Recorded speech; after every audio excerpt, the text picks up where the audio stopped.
सनातन धर्म में मूर्ति पूजा क्यों की जाती है?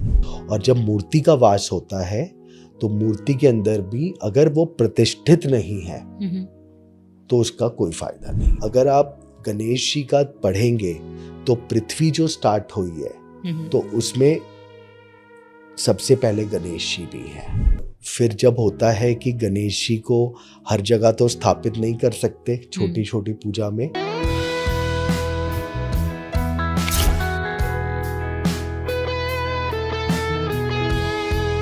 तो सर सबसे पहले, क्योंकि हम बात कर रहे हैं दिवाली की और गणेश जी की सबसे पहले पूजा की जाती है, तो क्यों ना एक गणेश मंत्र से ही शुरू किया जाए पॉडकास्ट। बिल्कुल। जय मां पाड़ी। ओम श्री गणपते नमः। जो भी भगवान का बीज मंत्र है वो सबसे पावरफुल होता है हमेशा, चाहे देवी का, शिव जी का, गणेश जी का बीज मंत्र हमेशा सबसे पावरफुल होता है। जी जी। और सबसे पहले क्या कहानी है इसके पीछे कि हम कोई भी पूजा करने से पहले सबसे पहले गणेश जी की ही पूजा क्यों होती है सर? हाँ, ये सबको पता है कि गणेश जी की सबसे पहले पूजा होती है, बट इसके अंदर ये है कि शिव जी और पार्वती जी ने ये बोला कि पहले प्रथम पूजा किसकी होगी, तो 3 बार ब्रह्मांड का चक्कर काटो, कार्तिकेय जी और गणेश जी को। अब गणेश जी का वाहन है चूहा जी, मूषक, और कार्तिकेय जी का मयूर, वो तो फटाफट चल दिए। बट गणेश जी हैं बुद्धि के दाता जी। उन्होंने माँ पार्वती और शिव जी को विराजमान किया और उन्हीं की 3 प्रदक्षिणा कर ली, और कार्तिकेय जी 1 राउंड काट के लेट आए। तो उन्होंने कहा मैंने तो सारा ब्रह्मांड, मेरे तो माता पिता ही है, मैंने तो उनकी प्रदक्षिणा कर ली। तो कार्तिकेय जी ने उनसे पूछा आपने क्या क्या देखा ब्रह्मांड में, तो उन्होंने सब कुछ बता दिया गणेश जी ने। अर्थात माता पिता के अंदर ही सारे ब्रह्मांड का आपको सुख और आशीर्वाद प्राप्त हो सकता है। तो उनकी बुद्धि और ये करने के बाद उनको प्रथम आशीर्वाद का, प्रथम पूजनीय का वरदान दिया गया। जी जी जी। दूसरी चीज, अगर आप गणेश जी का पढ़ेंगे तो पृथ्वी जो स्टार्ट हुई है तो उसमें सबसे पहले गणेश जी भी हैं।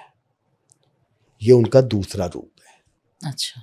जो आदि शक्ति शिव जी इन सबका जो एकत्र है उसमें भी गणेश जी का आता है। ओके। तो गणेश जी को सर्वप्रथम पूजा में रखा गया है।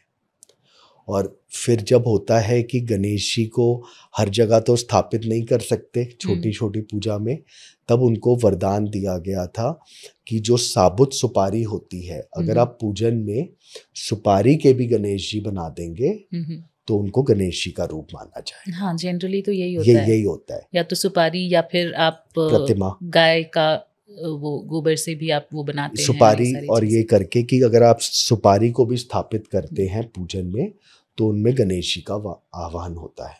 सर यहाँ पर एक और चीज़ आ गई, लोगों को बड़ा वो रहता है कि सनातन धर्म में मूर्ति पूजा क्यों की जाती है?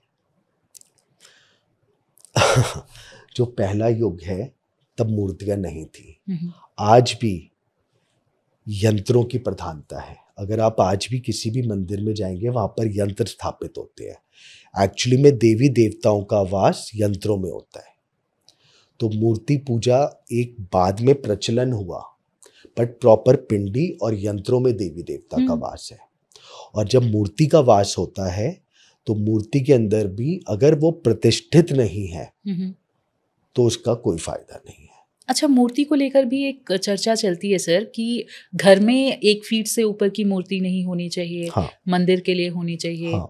और ये आपका शास्त्र है, मंदिर शास्त्र, उसके अंदर आता है कि किस तरह की घर में मूर्तियां होनी चाहिए, कितने गणेश जी, कितने देवी जी, कितनी लक्ष्मी जी।